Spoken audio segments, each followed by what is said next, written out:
Gulf நியூஸின் தமிழினுடைய செய்திகளில் கடந்த 2023ஆம் ஆண்டு காசாவின் அல் ஷிஃபா மருத்துவமனையிலிருந்து பாதுகாப்பிற்காக எகிப்திற்கு கொண்டு செல்லப்பட்ட 11 குறை பிரசவ குழந்தைகள் சுமார் 2 ஆண்டுகளுக்கு பிறகு மீண்டும் காசாவில் உள்ள தங்களது பெற்றோர்களுடன் ஒப்படைக்கப்பட்டனர். ஐக்கிய நாடுகள் சபையின் ஒருங்கிணைப்பில் நடைபெற்ற இந்த மனிதாபிமான நடவடிக்கையின் மூலம் தற்போது தத்தி நடக்கும் பருவத்தில் உள்ள இக்குழந்தைகள் கேன் யூனிஸ் நகரில் உள்ள நாசர் மருத்துவமனையில் வைத்து பெற்றோர்களிடம் ஒப்படைக்கப்பட்டனர்.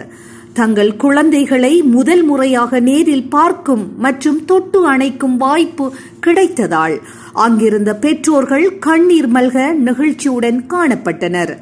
இந்த சந்திப்பு தங்களுக்கு ஒரு புதிய தொடக்கம் என்றும் ஒரு புதிய பிறந்த நாளை போன்ற உணர்வை தருவதாகவும் தாயொருவர் உருக்கமாக தெரிவித்துள்ளார்.